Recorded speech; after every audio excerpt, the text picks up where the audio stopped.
Hola, sean muy bienvenidos nuevamente a este canal. Continuamos con Estudiemos la Biblia, segunda carta a los Corintios, capítulo 3, y pasaríamos inmediatamente a leer los versículos. Desde el versículo 1 al 4, dice así: ¿Acaso comenzamos otra vez a recomendarnos a nosotros mismos? ¿O acaso tenemos que presentarles o pedirles a ustedes carta de recomendación como hacen algunos? Ustedes mismos son nuestra carta, escrita en nuestro corazón, conocida y leída por todos.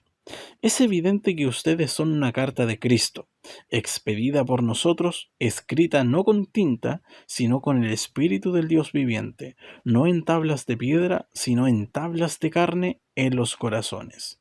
Esta es la confianza que delante de Dios tenemos por medio de Cristo.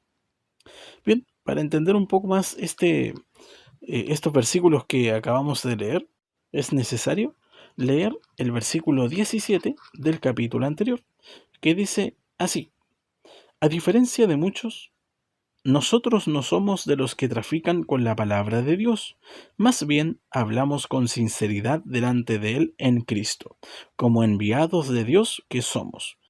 Entonces, entendiendo esto, que el apóstol hablaba de que ellos, él, sus compañeros, los apóstoles, cumplían con sinceridad la predicación del Evangelio, no mintiendo ni defraudando a nadie con la palabra, ellos no se estaban elogiando a sí mismos, no se estaban recomendando ellos mismos. Incluso el apóstol decía que habían algunos que sí pedían carta de recomendación para predicar y que también tengan un testimonio de otros. Sin embargo, ellos no necesitaban una carta de recomendación, porque la misma iglesia o las iglesias donde ellos han predicado y enseñado son su propia carta. Porque en esas iglesias, perdón, se puede ver el fruto de la predicación del evangelio con completa sinceridad y honestidad. Y el fruto de ello es que el mismo Espíritu de Dios vive en sus corazones ahora.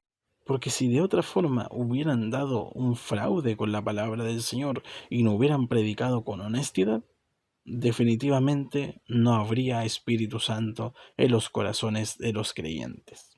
Y todo esto mediante la fe. Y sabemos que la fe viene por el oír y el oír por la palabra de Dios. Y el apóstol Pablo sabía que el trabajo que habían hecho con la ayuda del Señor había sido muy bueno, que de tal manera que muchos en el mundo ya conocían que ellos predicaban con verdad, puesto que podían ver en las iglesias el fruto de ello. Y así también debería ser también en la realidad. Ninguno deberíamos tener la necesidad de publicar que somos buenos cristianos, pues nuestras obras lo dirán. O también no deberíamos tener la necesidad de publicar que la iglesia a la que pertenezco, por ejemplo, es buena o que va según la palabra o que está viviendo en avivamiento, pues eso debería ser notorio y conocido por muchos. Por lo que ninguno debería estar pidiendo recomendación, porque por los frutos nos conoceremos. Pasaríamos ahora a los siguientes versículos, desde el versículo 5 al 6, y dice así: no es que nos consideremos competentes en nosotros mismos, nuestra capacidad viene de Dios. Él nos ha capacitado para ser servidores de un nuevo pacto, no el de la letra, sino el del Espíritu, porque la letra mata, pero el Espíritu da vida. Fin de los versículos. Sabemos que nosotros nada podemos hacer sin el Señor, porque Él mismo dijo: sin mí nada podéis hacer. Así que el trabajo que hicieron los apóstoles y misioneros, y aún el trabajo que hoy en día nosotros hacemos, no es por nuestra propia fuerza ni sabiduría, sino que la capacidad y la ayuda viene del Señor. Por lo tanto, ninguno tenga un mayor concepto de sí mismo, ni seamos altivos ni arrogantes como lo es el mundo. Que el mundo, cuando le dan una pizca de honor, una pizca de fama, ya la altivez explota y ya se van creyendo mejores que los demás. Y aún si a nosotros se nos honrara Si a nosotros se nos diera honor, gloria, ¿qué deberíamos hacer? Servir al menor, porque el mayor siempre debe estar para el servicio de los demás, a diferencia del mundo, que el mayor siempre estará para ser servido. Y sobre la capacidad, ¿acaso somos algo nosotros? ¿Era algo el apóstol? ¿Era algo Pedro? ¿Era algo Juan? La capacidad, la sabiduría, el conocimiento, el entendimiento proviene de Dios. Miren, recordemos a los hombres que Dios escogía, e incluso hoy escoge, para grandes cosas. ¿Eran acaso hombres importantes y perfectos la gran mayoría de los que Dios elegía? En su gran mayoría eran hombres semejantes a nosotros. Algunos, por ejemplo, fueron un simple campesino, el menor de todos sus hermanos, un pastor de ovejas, pescadores, publicanos y perseguidor de la iglesia.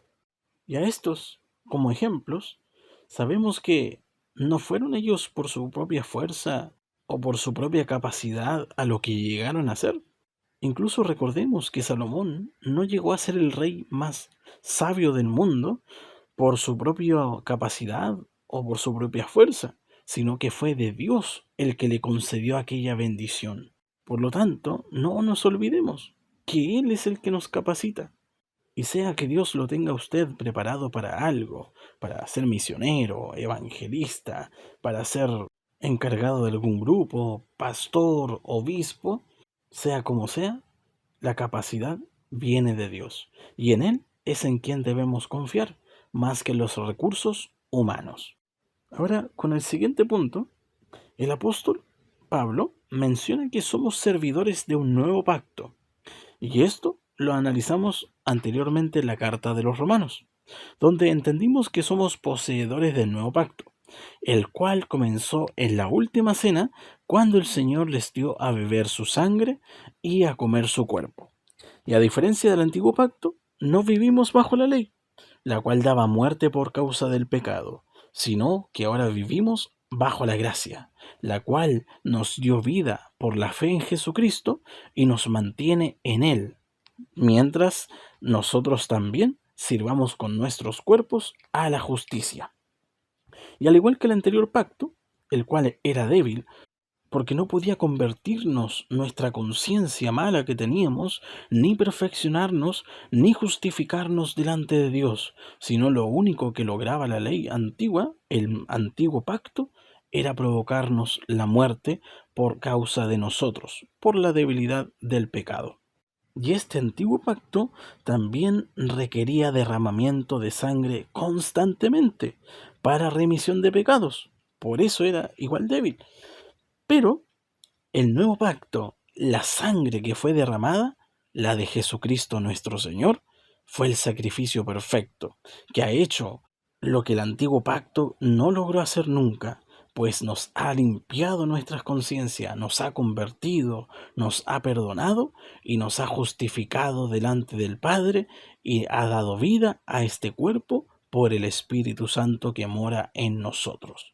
Así que nosotros somos poseedores de este nuevo pacto y no del antiguo, el cual nos llevó a la muerte y la muerte nos llevó a Cristo. Pasaríamos al versículo del 7 al 12.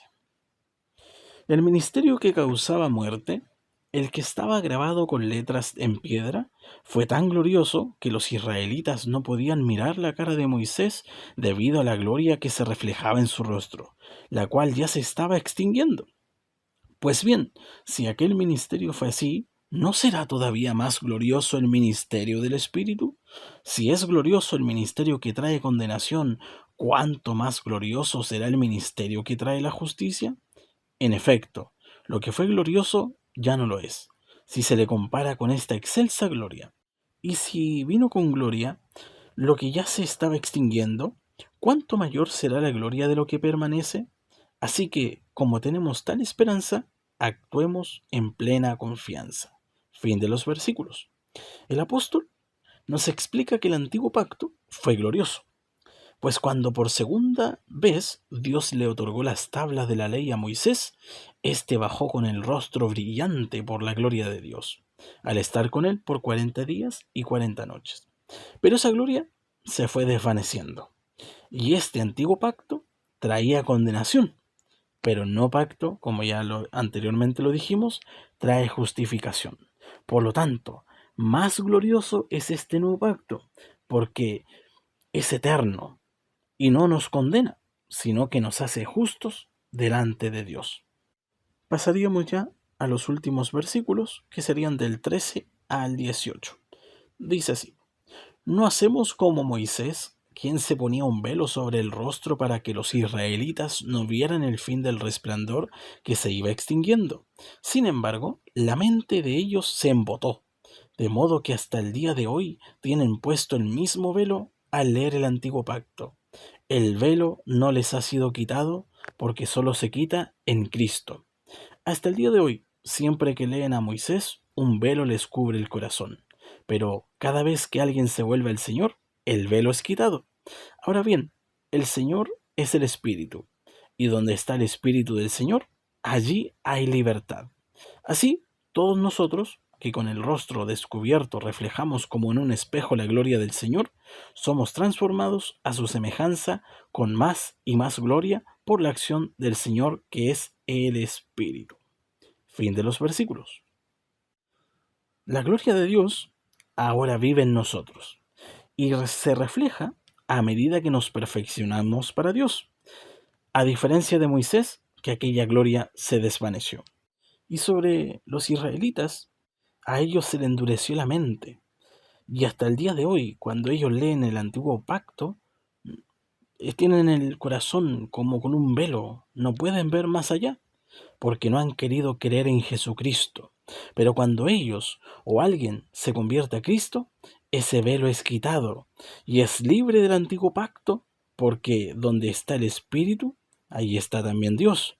Y donde está Dios, allí también hay libertad.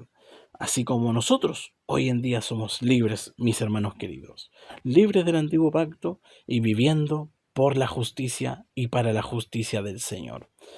Mis hermanos, este es el estudio del día de hoy. Que mi Señor les bendiga y les conceda un excelente día. Adiós.